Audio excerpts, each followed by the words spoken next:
Good evening, everyone, and welcome to today's webinar on what's new in flu, current challenges and management options. For this webinar, today we have with us our guest speaker, and I would like to take a moment to introduce him. Today, we have with us Dr. Pramod Jog. Dr. Pramod Jog is a pediatrician and neonatologist from Pune, and he has an experience of 38 years in this field. Dr. Pramod Jog is a professor of pediatrics at Dr. D.Y. Patil Medical College, Pune, and also he is ex-president of Indian Academy of Pediatrics in 2016. Dr. Pramod Jog is an ex-standing committee member of International Pediatric Association and ex-steering committee member of Gavi. Dr. Pramod Jog practices at Jog Children's Clinic at Pune, and he has completed his MD Pediatrics from BJ Medical College, Pune in 1985 and MBBS from BJ Medical College in 1981. With this introductory note, I request Dr. Pramod Jog to take over. Sir. Yes, sir. Just give me a minute. Yeah.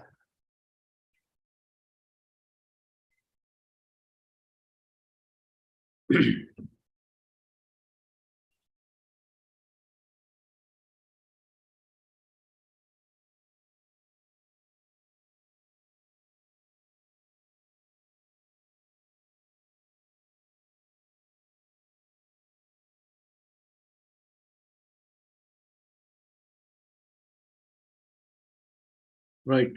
So, good evening, friends. So, today we are going to discuss about a topic related to influenza. And the topic says, what is new in flu? Actually, in case of flu, every year there is something new. That is because this virus influenza, I always call it as a naughty virus. Why it is naughty? Because it changes its structure every year. See, outside this particular virus, there are some proteins which are known as spike proteins. Okay, they're actually glycoproteins, and those two proteins, hemagglutinin and neuraminidase, they always keep changing every year. Okay, so this virus deceives the people who manufacture vaccines. The virus deceives people because they find it difficult to diagnose, and so on and so forth. And that's why we will have to really find out as to how this particular virus behaves. And you can see under my name, you will find the nomenclature of this influenza virus is written as, the place from which it comes, the day and the year when it is isolated, and so on and so forth. So that is the nomenclature wherein I have put my name as the influenza virus. Okay, of course, I was the president of IIP and I was the 2016 strain on everywhere, and every year different strains of flu are seen in the atmosphere. And we are going to see the challenges in the understanding of the flu with complications and some aspects related to the management and the use of Oseltamivir, and try to remove some of the confusions related to influenza. Why I'm trying to tell you is because recently I came across a small little child who was say a 3-year-old boy, and he had fever and he had cough and cold and progressive breathlessness over 3 days. Okay, when he came, he was not in a good shape. He had tachypnea and saturation was 85%, and he was previously healthy. Okay, but he got admitted to the PICU. He was ventilated. He received Oseltamivir and supportive treatment, and the throat swab was positive for H3N2. He was ventilated for 3 days and then he was all right. And so many questions which cropped up in the minds of all those who were managing this child, whether early treatment with Oseltamivir would have prevented all these problems. Okay, whether this particular child could have rather avoided ventilation and so on and so forth. And that is why it is important that we know many aspects of this particular influenza as a disease and its management. And another child, not of course a hospital admission, but an OPD child, a girl of 6 years, just came yesterday evening to my OPD and came with a doll, and she was playing with the doll and talking to the doll saying, don't worry, this is viral. And she was consoling her own doll. I started rather laughing, and I started thinking that gone are the days when we used to say viral we were not much bothered. Okay, the onset is with cough, cold, and fever. And inside my mind, I knew that this is viral and doesn't require antibiotics. It's going to be off in 5 days. But the days have changed. Now I get scared when someone says it's viral because I don't know whether it is flu or parainfluenza or RSV or adeno or something else. And that's why we have to be very, very, very cautious. And after this COVID period, which, probably after the last June or July, we were, a bit relaxed and we started seeing waves of different viruses. Okay. These viruses were hiding themselves, God knows where, but children were hiding in the houses, adults were inside the houses, and no one had an exposure to any of these viruses. And that's why there was no immunity. And that's why we got that hand, foot, mouth disease in the last July and August. Then we got that RSV. Then we got measles to some extent. Then we got H1N1. Then we got that adenovirus. And now H3N2 again. So remember, my dear friends, that after this era of COVID, unfortunately, of course, some areas of our country are now again showing some different strain of COVID. That's a different story. But then remember that when the immunity of a particular child is absent against a particular virus, then the viral disease will always surface up. And what we have seen recently is that even older children are getting affected with influenza. And this is a common picture, which all my colleagues, and I'm sure you also are witnessing the same, that a mother brings the child on 1st of April, and Dr. Jog treats her with paracetamol, antihistaminics. For 3 to 4 days, the child is absolutely fine. And then on 10th of April, again, the mother returns saying, sir, your treatment helped only for a few days. Again, the child is unwell. Okay. Again, on 20th of April, the mother is there with the 3rd episode. So these are recurrent respiratory infections. And to the best of my experience, I am experiencing that these infections are occurring at a shorter interval. Okay. And they're occurring more often as compared to the earlier problems. And that's because all these different viruses, which we really do not know which one is affecting the child at that particular moment, are creating the problem. And some of these viruses are also producing otitis media, also the adenoidal hypertrophy, wherein the child snores at night and has a mouth breathing. Okay. And influenza, as I told you, is showing unseasonal surge. The usual season for influenza in most of the parts of our country is in the monsoon. Like, from June to July to August to September, we really witness influenza cases. But this particular period, we have witnessed H3N2 a bit unseasonally in the months of February and March and now April. Okay. And we have seen another virus known as adenovirus. Our examiner used to ask us, tell me the name of one virus, which is basically a respiratory virus, but creates more of non-respiratory features, because this adenovirus is known to produce mesenteric adenitis, diarrhea, and hemorrhagic cystitis, and so on and so forth. Of course, in addition to exudative tonsillitis and also the pharyngoconjunctival fever, where there is discharge from the eye, and also pneumonias and effusions. This adenovirus is showing a varied presentation, and it is showing a prolonged illness. Usually adenovirus, was not discussed to such a great extent earlier, but we are discussing adenovirus also. And one more problem with this adenovirus is that it is one of the viruses, in addition to influenza, which sometimes increases the CRP. We usually are under the impression that bacterial infections are the only ones where CRP increases, but no, it is also adenovirus. And that's why to diagnose these different viruses, we have to do the nasopharyngeal swabs.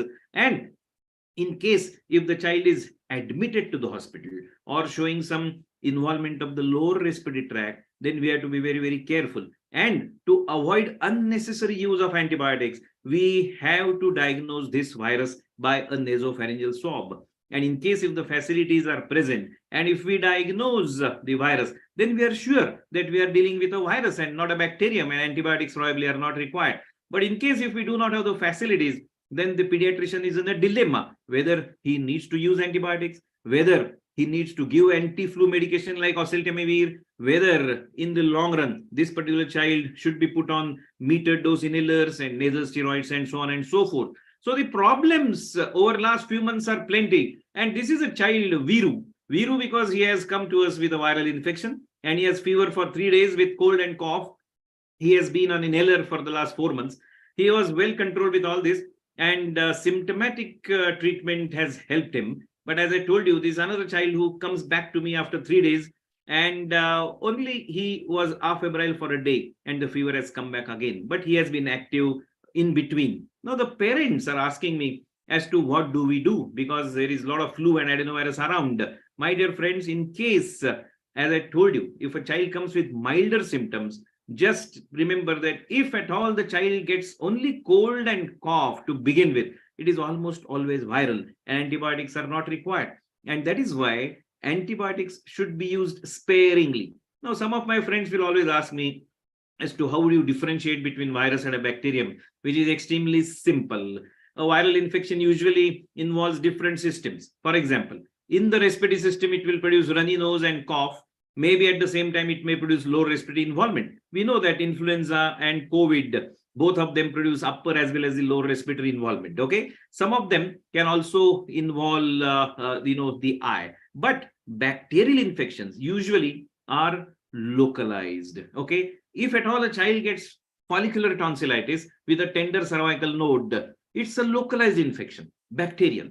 If a child gets pneumonia because of streptococcus pneumoniae, it's a localized infection. This child won't have tonsillitis, okay? And as soon as you give paracetamol, viral infection, a child starts playing once the fever comes down. But a child with bacterial infection in the interfebrile period, that means when the fever goes down, and if the child has a bacterial infection, the child still appears sick. Mother says that, he's not such a type of a child. In case if he's fine, he will fight with his elder brother. He will break the glass of the cupboard and so on and so forth. And right now, he's not his usual self. He's not smiling, not eating, in spite of the fact that the fever is low. And that is why you should be able to diagnose viral from bacterial. And you have to counsel the parents that this is viral. Don't worry. I told you that adenoviruses are taking a little longer to settle. And some of them I have seen even taking almost 2 weeks to settle. So what I do is I usually tell the parents that this is adenovirus, which is going on in the atmosphere for a long time. And it will take 3 weeks for the child to come out of this fever. And if the fever goes down after 2 weeks, the parents are happy and say that, oh, Dr. Jog had already, forecasted that it will last longer. But already now, after 2 weeks only, the child has recovered. So the credit goes to Dr. Jog for treating the child and curing him within 2 weeks, isn't it? So counsel the parents, tell them that COVID has created many problems. The viruses have changed their behavior. Many viruses against which children do not have immunity are seen everywhere. And that's why, please don't worry, be patient. We will treat the fever, cough, cold and symptoms, and the child will be fine. Okay. Now, you must understand as to which part of the respiratory system is affected by viruses and which part of the respiratory system is affected by bacteria. Remember, rhinoviruses will affect the nose. The tonsillopharyngitis in 70% cases is viral, while 30% cases of tonsillopharyngitis, it is bacterial. The bacteria which are common and which affect the tonsillopharyngeal area, they are the Streptococcus pneumoniae, the Haemophilus influenzae, and Moraxella catarrhalis. The same 3 bacteria which also produce pneumonia. Otitis media and sinusitis, they are almost always in 70% cases bacterial, okay? And pneumonias in majority of the cases are viral. However, other bacteria which I just told you will also create a problem. So you must be able to have what is called as an educated guess about the enemies. All these are our enemies. So if the onset is with cold and sneezing, please think of rhinovirus, wherein only upper airway involvement is there. There is mild fever or no fever. The child is not exhausted. The child is playing well. And this could happen even in influenza and parainfluenza and RSV. All these viruses in general do not create a major problem. Okay. However, if a child comes to you with high fever, headache, the parents are lifting the child and bringing to you, pain in the muscles, extreme weakness, then always think of flu. And if the epidemiology suggests that there is a lot of H1N1, H3N2 around, it means that this child is also likely to have flu, and you are fully justified in giving Oseltamivir in the first 48 hours of illness. Okay. I told you about the adenovirus.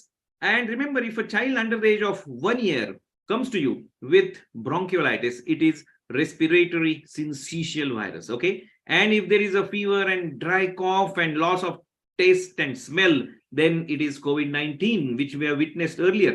And about the bacteria, if there is follicular tonsillitis with a tender node, it is streptococcus. If it is fever with sound like grunting, like during the night time when the child is sleeping, and the child has increase in the respiratory rate, you all know that a WHO has given us a definition. If the child's age is less than 2 months, and if the respiratory rate is above 60, between 2 months and 1 year, if the rate is above 50, and above the age of 1 year, if the rate is above 40, you have to diagnose it as pneumonia. And the commonest organism is pneumococcus. Okay. And if there is rapid progression, and if the child is toxic, and the child goes on from pneumonia to fluid to empyema, then it is staphylococcus. And in a school-going child above the age of 5 years, if there is predominant cough, less of signs, then it is mycoplasma. And this was the child, 4-year-old, with cough and fever of high grade with chills, and for the 5 last days, not settling at all with oral medicine and antibiotics, and came to the hospital with tachypnea. He needed oxygen support. And you can see on the right side, there is infiltration of the lungs. And as I told you, as a protocol, in all admitted children, we do the nasopharyngeal swab in respiratory cases. And this particular child turned out to be positive for H3N2. This child had low WBC count and low platelet count. This is how this child with influenza presented. And he has mild derangement of the liver functions also. Okay. Another child of H3N2 where the counts were normal. Again, same condition where fever continued for 5 days and not settling. Another child where again the counts were normal, but the CRP was on the higher side, and again showing some infiltrates of the lung and H3N2. And this child, 1-year-old with fever, cough, cold, but status epilepticus, came convulsing, and the nasopharyngeal swab showed H3N2, and the MRI showed non-specific encephalitic changes. And this was influenza encephalitis. Remember, under the age of 1 year, these complications are common. And you have to be aware of influenza, which appears to be innocuous, but it is not so. And this girl, Flora, a daughter of IT sector parents, came with high fever for 3 days, but there was only throat irritation.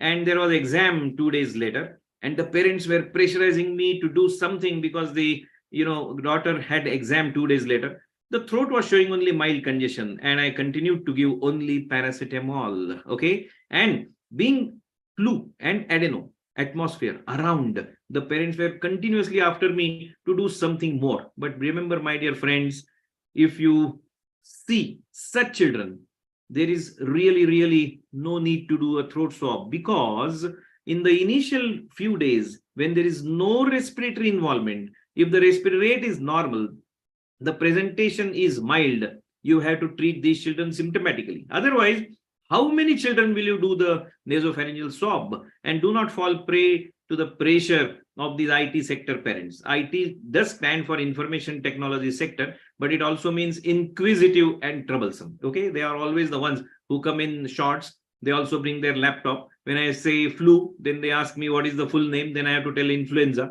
Then they ask me what are the types. Then I tell them it's A, B, C. Then what are the subtypes? Then I have to tell them A is H1N1, H2N2, H3, and Viva of Dr. Jog continues as if I am appearing for MD exam. Okay. So remember that for these children, there is no need to give Oseltamivir. But if a 3-year-old boy comes to you for cough for a week, high fever, crepitations, that indicates involvement of the lungs. Okay. And the child is already on coamoxiclav, an antibiotic, and is admitted for persistent fever. And as a protocol, if you do the throat swab, it shows influenza A. Okay.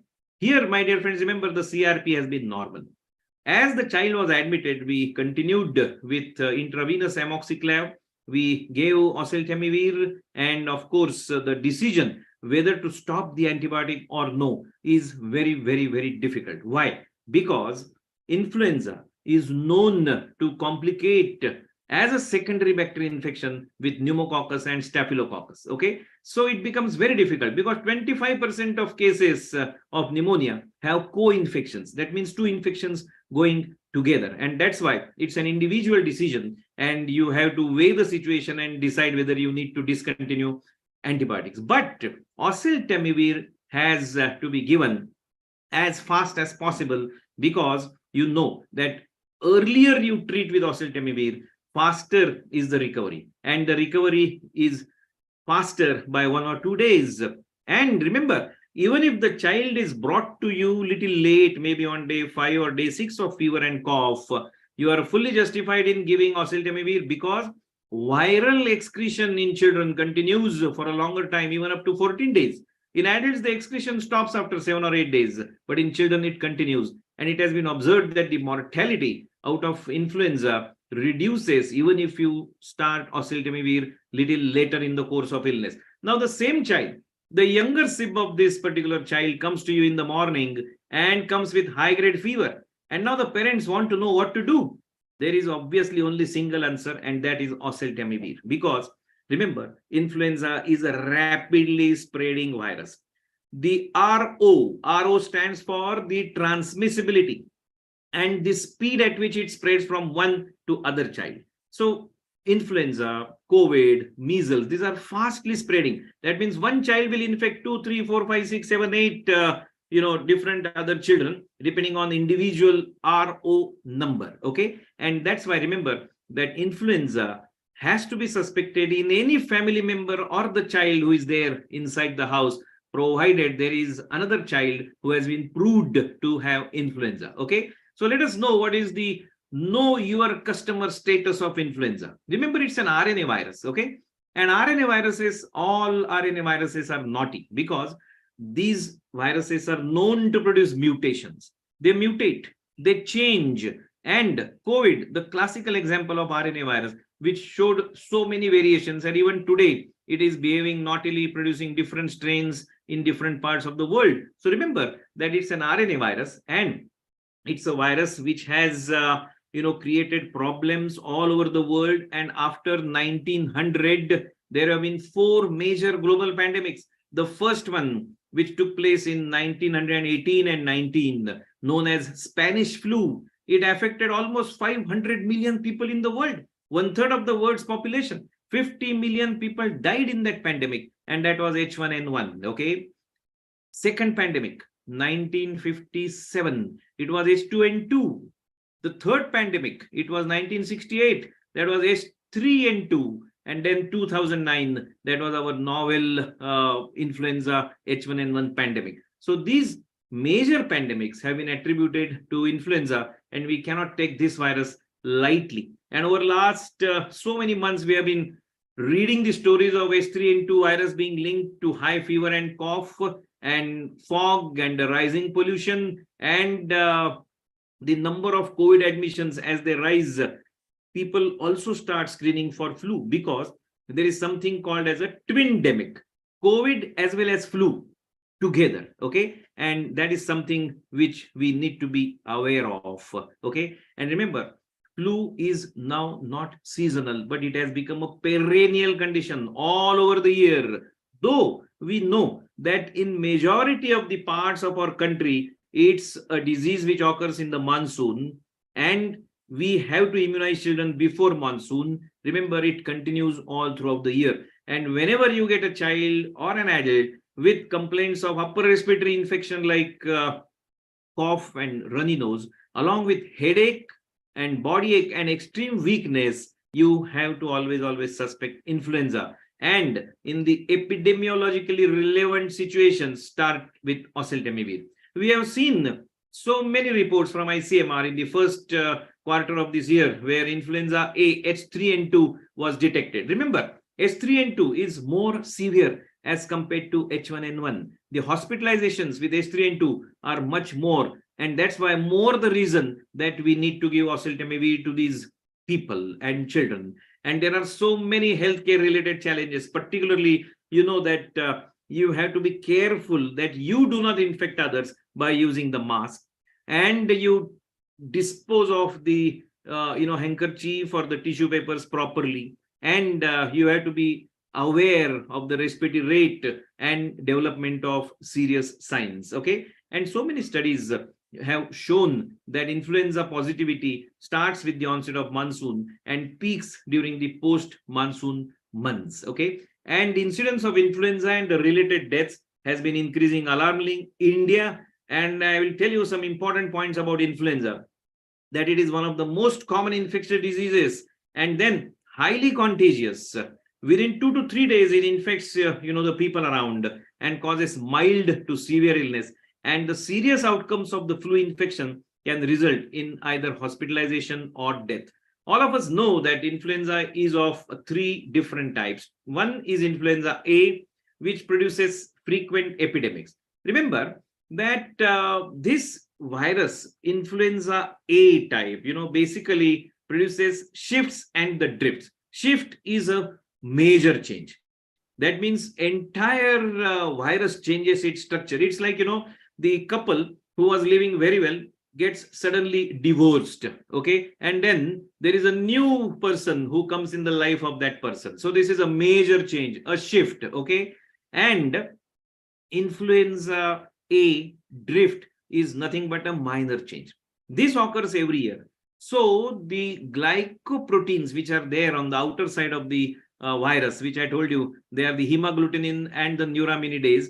The amino acid sequence changes to some extent, and that is why there is a minor change. But the vaccine which is given for one particular type of influenza A may not be that effective against the virus which has shown some changes. It does act because some of the viruses in the atmosphere, they continue to be the same, but some of the strains, they change. And that's why every year you will find different names on the box of the vaccine. Influenza B only infects the human beings, does not affect the animals. And that is why it does not produce pandemics. Remember, influenza A is seen in the birds and pigs and human beings. So when the pigs and the human beings come together, when the birds and the human beings and the pigs come together, there is mixing of these different strains. So from the birds, the virus will come to the pig.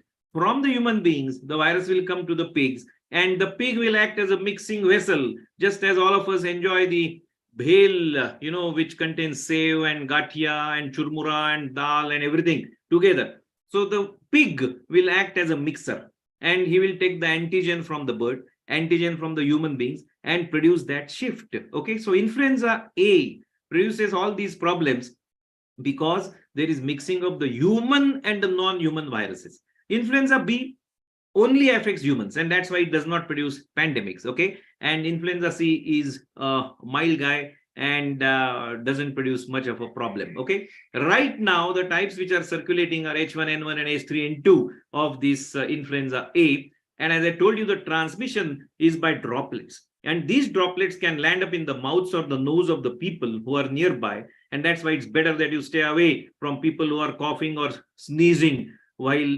talking. And remember, most of the healthy adults, they will be able to infect the other people to 5 to 7 days after becoming sick. But children will pass on the virus longer than 7 days, even up to 10 or 14 days. And I will tell you, my dear friends, if you want to really differentiate influenza-like illness and H3N2 and the serious acute respiratory infection or COVID-19, I will tell you, even Rajinikanth will not be able to differentiate these all viruses. Okay, that's why it's a big challenge, because all of them will produce fever, myalgia, and cough, and lack of energy, weakness, and sore throat. However, COVID-19 and flu will infect the lower airway, and that's why breathlessness will be seen. Loss of the smell and the taste will be seen in COVID-19. Okay, and diarrhea to some extent is seen more often in COVID-19. And as I told you, headache is an important feature of flu and H3N2, which is going on right now. But it is important, and I told you as to how to identify the enemies right in the beginning of my talk. And if you want to categorize the influenza-like illness cases, remember, influenza is the father of all those influenza-like illness cases. What do you mean by ILI? That is influenza-like illness. That is a child coming to you with cough, cold, and fever, but not proved to be either H1N1 or H3N2. So it has been categorized into A, B, and C, where initially the child will have some mild features like cough, cold, and fever. With the increase in the respiratory rate, it goes into the category B, and with distress, it goes into category C. Very simple. But for category 1, you need not give Oseltamivir, neither you should go for the testing of the nasopharyngeal swab. But for the category B and C, you must do the testing and you must put this child on Oseltamivir even empirically. And all the warning signs have to be remembered. So in children, if there is fast breathing, cyanosis, child not drinking enough fluids, not waking up or not interacting, and is so irritable that doesn't want to be held, and then the improvement of the flu-like symptoms occurs on day 3, 4, but then on day 4 or 5, it returns. That is biphasic fever. Again, the cough worsens, okay? That is something where you must suspect secondary bacterial infection, okay? And remember that complications of flu are very, very, very important. Use of Oseltamivir can avoid all these complications. Remember, I have just enlisted the complications, and the alphabet A will help you to remember that ARI, that is acute respiratory infection, which is nothing but pneumonia, or ARDS, acute respiratory distress syndrome. Acute otitis media, that is the complication of the upper respiratory tract. School absenteeism and the loss of amdani, that is the income, and the antibiotic abuse. Remember, in case if a person diagnoses fever, cough, and cold to be viral, he may be right, he may be wrong. And there is no way to differentiate a bacterial pneumonia from viral pneumonia. And that's why people usually land up prescribing antibiotics like amoxicillin. And this is the main reason for antibiotic abuse. And even in United States, the antibiotic abuse in case of influenza is tremendous. So remember all these A's, and early use of Oseltamivir will definitely help you, bring down all these complications, and even vaccination, which we'll be discussing at the end of this talk. And how you manage influenza.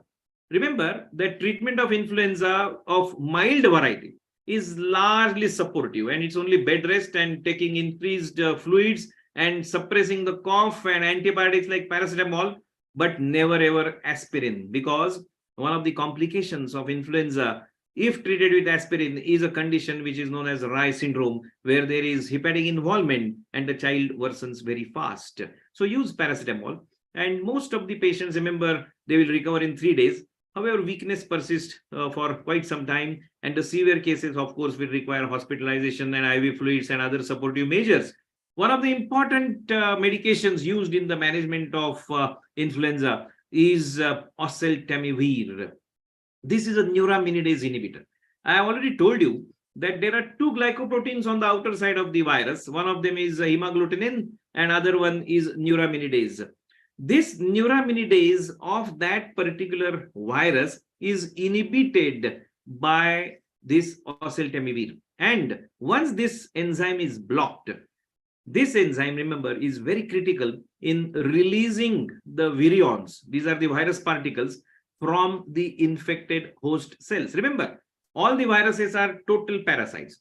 The influenza virus will have no action at all if it is in the atmosphere. If it gets attached to the respiratory epithelium of a human being, then only it can show its magic. So when it attaches with the help of that H, hemagglutinin. So it's an attaching protein. And if it wants to break down the cell and then replicate itself, then neuraminidase is the enzyme. And from one cell of the respiratory system, if he wants to go and infect the other cell, this neuraminidase is of great help. But Oseltamivir exactly blocks this neuraminidase enzyme, and viral replication is avoided. And you can just see in this picture that on the upper part, the virion has released new virions and viral replication has continued. While in the lower part, you can see that the virion is not able to release further virions because it has been blocked by the neuraminidase inhibitor. And this Oseltamivir is a potent medication, and it's a selective inhibitor of neuraminidase, and it is useful in influenza A as well as B. Okay, and Oseltamivir is a prodrug, and it is converted to the active form Oseltamivir carboxylate in the liver, and it inhibits the virus replication and further problems and prevents the spread of the infection. This is effective against all strains of influenza A and B, including the avian influenza, swine influenza, and H9N2 strains. Remember that. And this was the first oral neuraminidase inhibitor, and it has been approved in more than 100 countries. It is important that you know the dosage and the recommendations for the use of oseltamivir. In adults, the dose is 75 milligram capsule twice daily. This is a therapeutic dose. That means the person has influenza and you have given him the treatment. This is therapeutic dose. But if there are people in the vicinity who are diabetics and asthmatics and have some nephrotic syndrome and they are on steroids, and if there is some pregnant woman in the house, or there is, another small little child, and in case if you want to prevent influenza in the contacts or in the high risk, then you have to give oseltamivir once daily. In adults, the dose is 75 milligram capsule only once daily. But now the problem in children is convenience, okay, of giving the medication. The dose is 3 milligrams per kg twice daily, and there is a system of giving this medication depending on the weight of the child. So if the weight is less than 15 kg, the child requires about 60 milligrams in a day. And if we have a capsule of 30 milligrams, it's so convenient that we can give one capsule in the morning and one capsule in the evening, okay? And if you want to use it as a prophylaxis, then you can give only one capsule once daily, okay? If the child is between 23 and 40 kg, he requires about 120 milligrams. That is 4 capsules of 30 milligrams, okay? So you can give 2 in the morning, 2 in the evening. And in case if you want to prevent influenza in this weight range, then you can use 2 capsules once daily. Of course, in infants, we can use syrup, and then the dose is 3 mg per kg. 1 ml of syrup contains 12 milligrams. So if you want to give 2.5 ml, then you are giving 30 milligrams, okay? So 30 milligrams comes to 2.5 ml. Of course, the product insert will give you all the information about the dosages. The bottom line is that the treatment should be initiated within 48 hours of onset of symptoms as far as possible. I told you, even if you start late, no problem, but earlier the better. That is because it brings down the fever down by 1 or 2 days. And even if you start late, the complications are reduced, the hospitalizations reduced, the mortality is reduced, the need for ventilator therapy is reduced, and so on and so forth. I told you so many complications like acute otitis media, the involvement of the lungs and the pneumonias and the ARDS and so on and so forth. So all these will be avoided, okay? And this particular capsule, just to repeat, for weight of 15 kg or less, the dosage for 5 days will be 30 milligrams twice daily as a therapeutic dose, and a prophylactic dose for 10 days will be 30 milligrams once daily, okay? So the dosage convenience of 30 milligram capsule, avoidance of wastage, and economy is the major point to be remembered. Now, so many trials have been done on oseltamivir, and they are all related to the empiric and the early use of oseltamivir. What do you mean by empiric use? Empiric means you do not have the report of the nasopharyngeal swab, but you only clinically suspect that this child has influenza because he has fever, headache, and muscle pain and weakness. So the lower respiratory tract infections and the antibiotic therapy and the hospitalization are all reduced by the treatment of oseltamivir.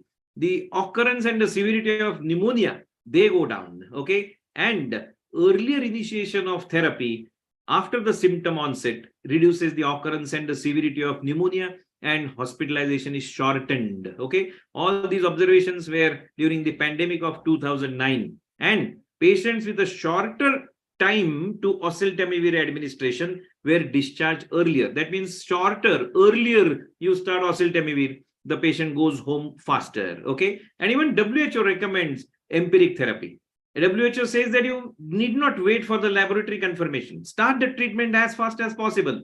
And even if the laboratory result is negative, and if you clinically feel that this child has influenza, please continue oseltamivir in case if you have started, okay? And in the high-risk individuals where there has been exposure to a patient with influenza, consider the preventive treatment with oseltamivir. And in the government of India also has given a guideline saying empirical therapy with oseltamivir for influenza when there is a local circulation or there are some other risk factors, okay? And in adults who have been proved to have H1N1 or H3N2 or any other type, then basically you have to give oseltamivir in case if they have community acquired pneumonia, okay? And treatment within 2 days of symptom onset or hospitalization will result in better outcomes even in adults, okay? So my dear friends, remember, the unusual pattern of influenza is something which we have noticed during this year, where majority have been H3N2, also H1N1, also influenza B, but the proper diagnosis and early treatment will prevent the complications. And the empiric use of Oseltamivir reduces all those lower respiratory complications and hospitalization antibiotic use. And WHO and the American Thoracic Society and our Ministry of Health and Family Welfare recommends the empiric use of Oseltamivir. Now, a few points about flu vaccine. Basically, remember the short form Nescafe, Nescafe. You can see the first alphabet or some of the words around. Whether flu vaccine is needed. Yes, of course, it is needed for all the reasons that I told you. Okay. Whether it is efficacious. What is the efficacy? If you give the first dose at the age of 6 months and the second dose at the age of 7 months of this baby, then you will protect the child to a great extent. But to what extent? What is the efficacy? It all depends on the match. In our words, we can say kundali. Okay. So the virus which is circulating in the atmosphere, if it is H3N2, H1N1, and Victoria and Yamagata B of influenza B, then if the vaccine also contains these four, then the match is perfect. So the efficacy of this vaccine will be 100%. But the atmosphere contains some other virus, the vaccine contains some other virus, match is not good, efficacy is not good. But that is the reason why WHO collects the information from all over the world, and in the months of February and in the latter part of the year, twice the data is collected by WHO, and the strains which are in circulation during winter and during the monsoon, they are collected. The data is collected, and then depending on the data, the next year's vaccine is manufactured. Okay. It also is important that the vaccine is safe, and the flu vaccine is really safe. Is it cost effective? Yes. Is it affordable? Yes. Is it feasible? Yes, because the dose is given at 6 and 7 months, where usually no other vaccines are given to a baby, and epidemiologically relevant. Yes, we have a lot of H3N2 and all going on. That's why it is also relevant. I told you that it has to be given in the first year of life, on the completion of the 6 months and on the completion of 7 months. So there are 2 doses. And after the first year of the child, in the second year, you have to give it once in a year. This has to be taken lifelong. And that's why, remember, you have to give this vaccine to all the children who are under 5, definitely, because the problems and the complications are always more if the child is younger. Whom to give? In addition, you must see that the people who are at high risk of influenza, particularly those who are diabetic. See, in a house, it's possible that the father is a diabetic, mother is pregnant, the grandfather has asthma, the grandmother has some kidney disease, so on and so forth. So if a child who gets influenza infects these people, then all those people in the family will have tough time fighting with influenza. And that's why you must protect the child. Remember, in case of influenza, it is the child who transmits the infection to the adults. In case of COVID, it is the adults who transmit it to children. And that's why it is important that you take care of children. And I always say that every year at the time of happy birthday, we say happy birthday to you. But we always must say happy birthday to flu. So on every birthday, please see that your, family members and all children and grandchildren, they get a flu shot, because it's only once in a year after the first year of the life of the child. Okay. So my dear friends, remember, this particular virus is really fast and furious. I remember there was a movie by this name, and this virus typically fits into this particular title because the onset is abrupt. The transmission is high. Okay. I told you that the RO is high, and then the progression is rapid, and the development of this ARDS is very fast.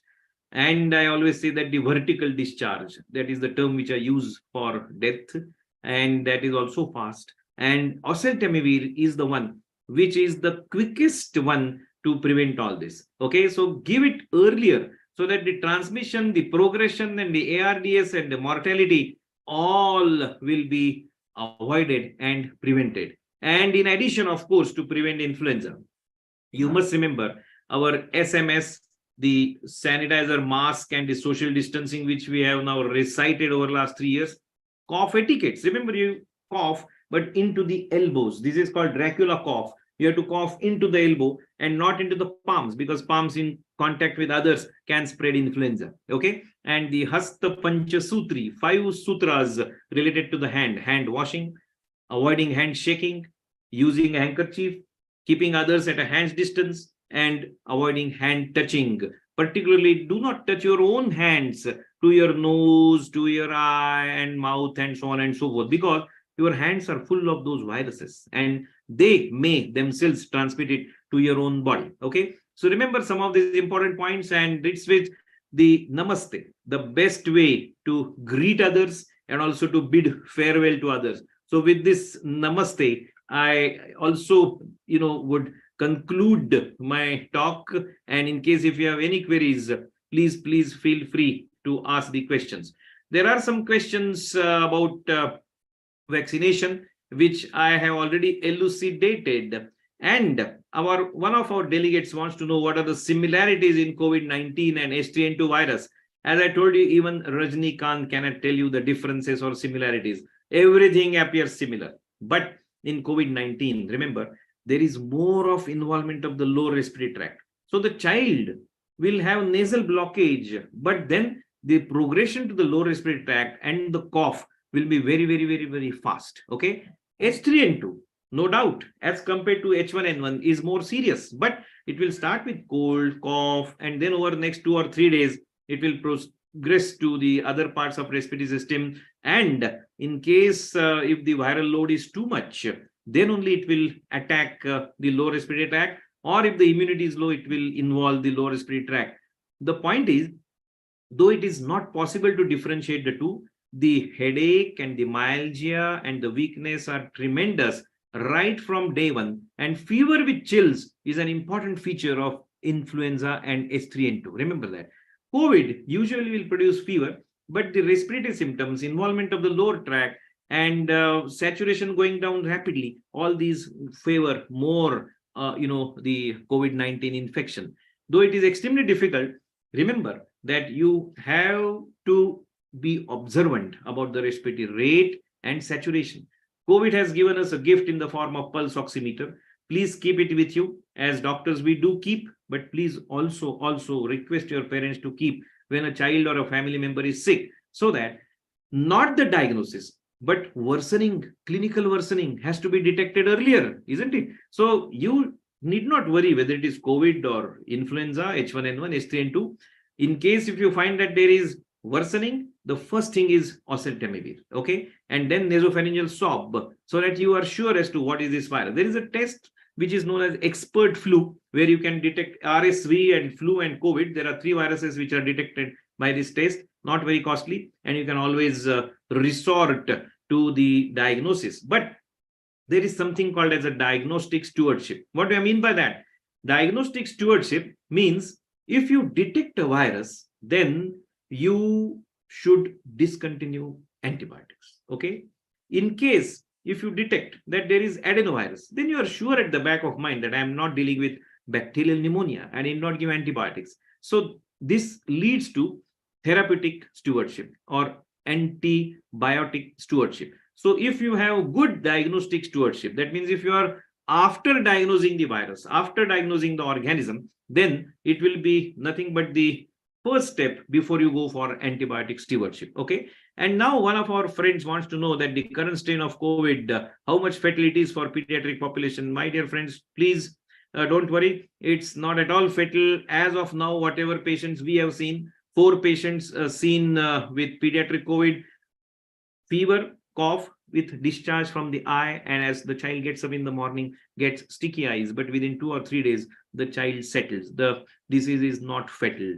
And then post-COVID, someone wants to know about pointers one would like to suggest in day-to-day patient counseling, as parents are more curious. Remember, after COVID, as I told you, please tell them that COVID has taught us very good things. We have been taught to use the mask. We have been taught to wash the hands. We have to use sanitizers. We have to keep away from people when you talk or sneeze or cough. So follow those etiquettes. These are very important. So we have to take good things from COVID, and COVID has taught us some of these important things related to the health and hygiene. So you please see that the parents who are at least, responsible parents are told about all this. Also tell them that COVID has definitely changed, altered the behavior of some of these viruses like adenovirus, and that's why the illnesses are taking little longer time. Okay, why child is getting repeated respiratory infections? Because these children do not have any immunity against any of these viruses because they were indoors and they have never been exposed to the atmosphere, neither to other children. But now that the schools have started, all these problems have started cropping up, because one child gets influenza, he will infect others, other children in the school, in the class, in the house, everywhere. And I told you, it's a rapidly progressing, rapidly transmissible virus. And that's why we have to be very, very careful and use the mask. We have to do our best. We all know that quite a few people are careless and they do not use the mask in the public, neither when they mix up with other people in small gatherings. But please always keep telling, and the teachers and pediatricians can play a major role because they're the role models. And you have seen so many parents asking us, that means as pediatricians, to tell the children that doctor साहब आप बताइए, आप बताइए mask पहनना है, आप बताइए junk food खाना नहीं है, आप बताइए green vegetables खाने हैं. So in the same tune, you can always tell them to wear a mask. Children, in fact, do better. I have seen quite a few children sincerely use the mask. Many adults, they don't use, but children use. And teachers also in the classroom can always see that the sick children do not enter into the school. The parents are instructed to treat these children at home, and children are instructed to use a mask in the classroom. Okay, so the parents are curious. They are obviously going to be, because they are non-medical people, but we must take our own responsibility and keep telling about most of these things. So with that, I conclude my presentation, and thank you for a patient listening. Thank you. Thank you, sir. Thank you so much for your valuable, the update on the molecule Oseltamivir as well as management of the current flu challenges. The session was really simplified manner, and I hope the attendees must have been enlightened and it will be useful to them in their day-to-day clinical practice. On behalf of entire hetero team, I would like to thank you, sir, and thanks all the delegates who attended till the end of this entire session. Thank you so much. And with this, we will conclude this webinar. Thank you. Thank you.